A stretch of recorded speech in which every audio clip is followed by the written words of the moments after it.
Ito yung fuel filter sa mga Isuzu mga boss, D-Max or MU-X. Location nito sa ilalim ng sakyan. So kailangan bago kayo magtanggal nito, may marking to sa ibabaw. Tapos dito wala. So kailangan guhitan nyo dito para pagbalik nyo, ayan, para pagbalik nyo hindi maglilik, kasi maraming bisis na akong dito, kaya tinanggal ko ito dito sa labas para minarkingan ko dito sa ilalim. Ayan, inihitan ko para pagbalik talaga is fix, para hindi maglilik. Ilang bisis na akong dito na back job. So ayan, ito na mga boss, natanggal na natin.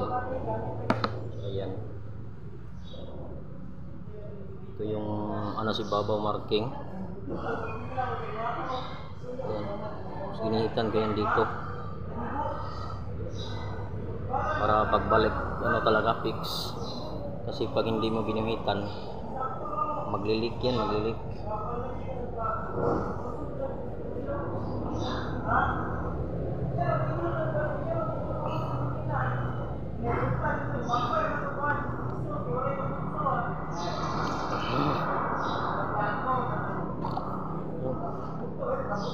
Siya,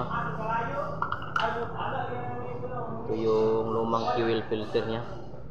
Grabe talaga, 100,000 daw takbo na nito.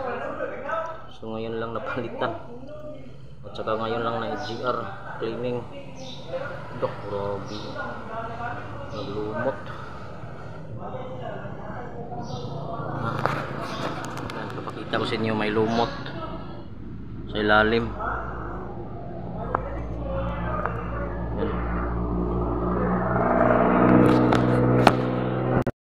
Ito yung bago, saka ito yung luma. Ang layo ng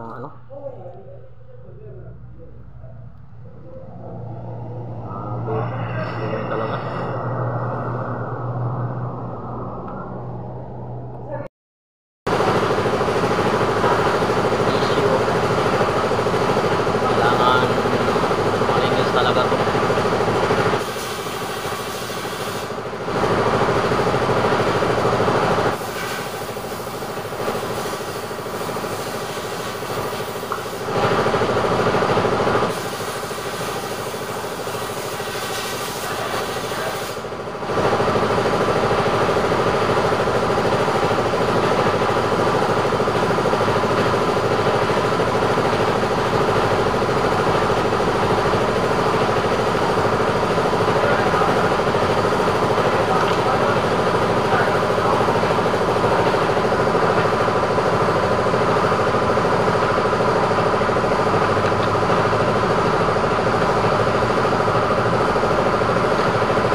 Tapos may o-ring ko dito, palitan natin, tanggalin natin.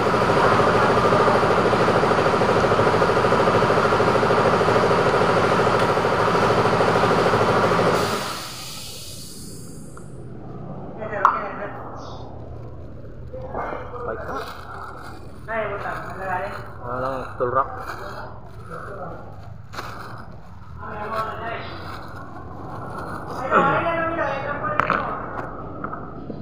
Ito yung bagong o-ring. Nasunog daw? Ha? Nasunog? Sunog. Gasolina may na bira. Oh, gibot agos. Ya, kaya banda rin pagpara ka magkalayo, gibot agos ka. Gibot bumira, bumira ni ano? Kaya kububulang eh. Basta tama sa ano. Ito yung marking ko, ginamitan ko. Ha? Wala ulo. Kaning kilig-kilig din mo.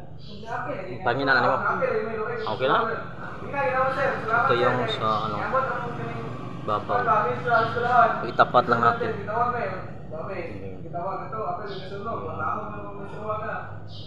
Kasi tawagin na yung sir, isa ko. Sir, gamay ka sir, wala ka natin sunog sir. Kapag may sunog, hindi na kayo sunog na ako sir.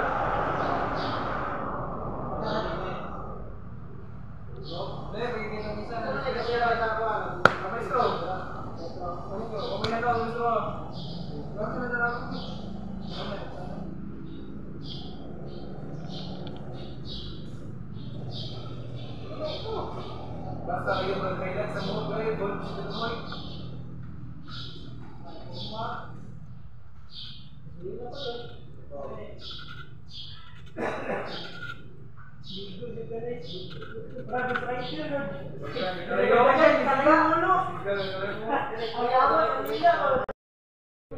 So ayan, nakabit na natin itong lock.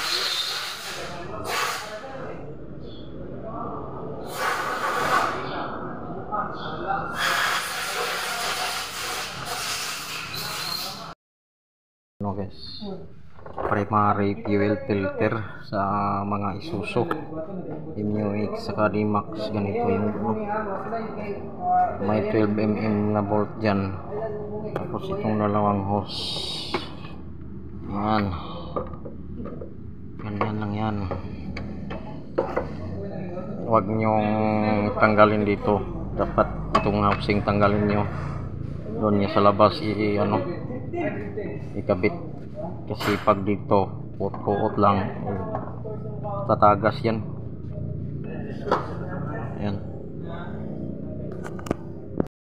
na ikabit na natin yung fuel filter dito sa ilalim.